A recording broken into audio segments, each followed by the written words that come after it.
Hey, Scarecasters. It's Saturday afternoon and it's raining outside. And it's the perfect time for me to settle down and tell you all a bedtime story. Today I'm reading The Man I Saw Through My Night Vision Scope by PerpetualConnection. Now I'm a hunter. I like to hunt wild boar specifically. Though I have been deer hunting and have been known to get a turkey for Thanksgiving, I mostly hunt boar. For those of you that don't know, boar are a big problem in the United States. A sow can have 2 litters a year. And it's not uncommon for a litter to consist of 10 or more pigs. Given that pigs eat anything and everything, it's not hard to see why the Department of Fish and Wildlife makes it legal to hunt them with almost no restrictions. In my state, it's illegal to hunt most large mammals with night or thermal vision scopes, with the exception of boar and coyote. I'd been saving for a year, mostly fun money. It's hard to explain to your wife that a scope that cost literally twice as much as the rifle was worth it. But I did it. I took it to a range and sighted it in. There was an area that was peppered with boar activity that I knew would be perfect for a night hunt. It was easily accessible with my truck, with easy to find spots that I could set up that overlooked a large, easy to navigate clearing. The night started uneventful. Mostly me tinkering with my new toy, cycling through the settings. I was a little impatient. I'd spotted multiple deer, but they were out of season. And like I mentioned earlier, my current setup wasn't legal for deer. I moved to another spot I'd seen a few days earlier. That probably wasn't that much better than my first, but it gave me something to do and a new angle to look around with my new scope. After an hour or so of glossing the area, it dawned on me. This spot doesn't have much animal activity at all. No rabbit or owls. The deer that I'd seen were hundreds of yards from where I was. Why was this pocket of land so dead at night, but lively in the day? I'd set up around 10 p.m. and it was about 2 a.m. when I started to think about packing up. Maybe setting up a target before I left and taking some practice shots. It was at this point where I heard a crunch come from the direction I came from. I panned my scope over and saw the silhouette of a small bear pushing through the bushes. It's important to note that my scope isn't exactly night vision. It's a thermal scope. Kind of like a black and white version of what you'd see in Predator movies. I adjusted my range and zoomed in a little. I remember jolting a little when I saw that what it wasn't really a bear. It was a man. Because he was so low and hunched over, I thought I was looking at a young bear. Is that a game warden? It couldn't be. I would have seen the headlights coming up the road from where I was perched. And where could he have walked from? I was 30 miles away from anything and on public lands. I was about to call out when I adjusted my sights and noticed that he was naked. No shoes, pants, or anything. I remember being disturbed by his movements, like a squirrel or something. Twitchy and grabbing at the foliage, sniffing around and palming the tree. Was that my tree? The one I'd been leaning against earlier? The thought terrified me. Could he smell me? Then he did something I still have nightmares about today.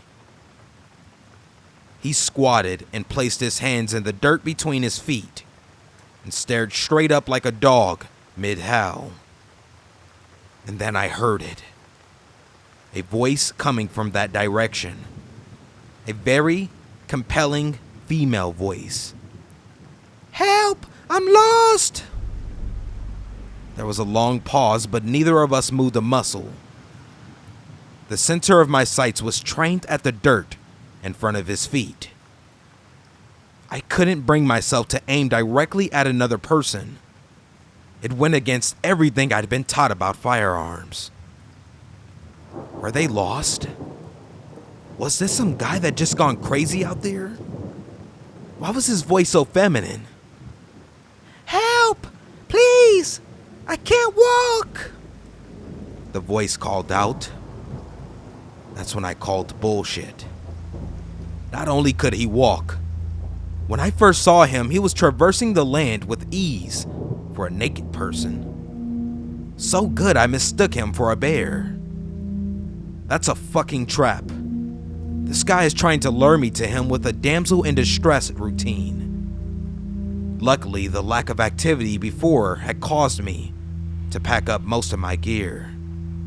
I think I may have left behind a hat or a sitting pad, but I didn't give a shit at that moment. I took my eyes off him for a moment to get my pack on. I buckled my chest strap and scrambled for my rifle. To my horror, he was in the same position, but his face was staring in my direction. I swear to God, I swear that I saw him smile. How the hell had he heard me get up and put my gear on? He must have been easily 150 yards away. "Fuck off!" I screamed in that direction. He stood upright, and it hit me how tall and skinny he was. He was easily 6 feet and very lean. It took a couple of long strides in my direction, and I instinctively set a round off, sailing above his head into the tree line. He was freaky as hell, but he hadn't really threatened me. And besides, what the hell would I tell the cops? I was unwilling and unready to shoot someone. He stopped dead in his tracks and hunched down on all fours. "The next one will fuck you up! Go away!"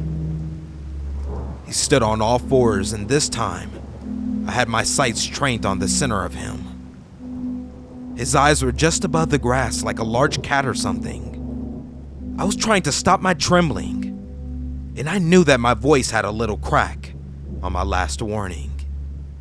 I was terrified.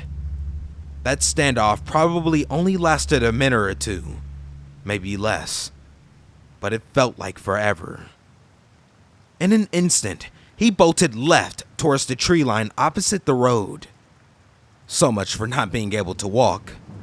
He was moving so damn fast I couldn't even keep my scope on him. He disappeared into the brush, and I sent another bullet sailing high in his direction. I racked another round and tried to pocket that mag and swap for a fresh one, but I dropped it and didn't bother looking for it.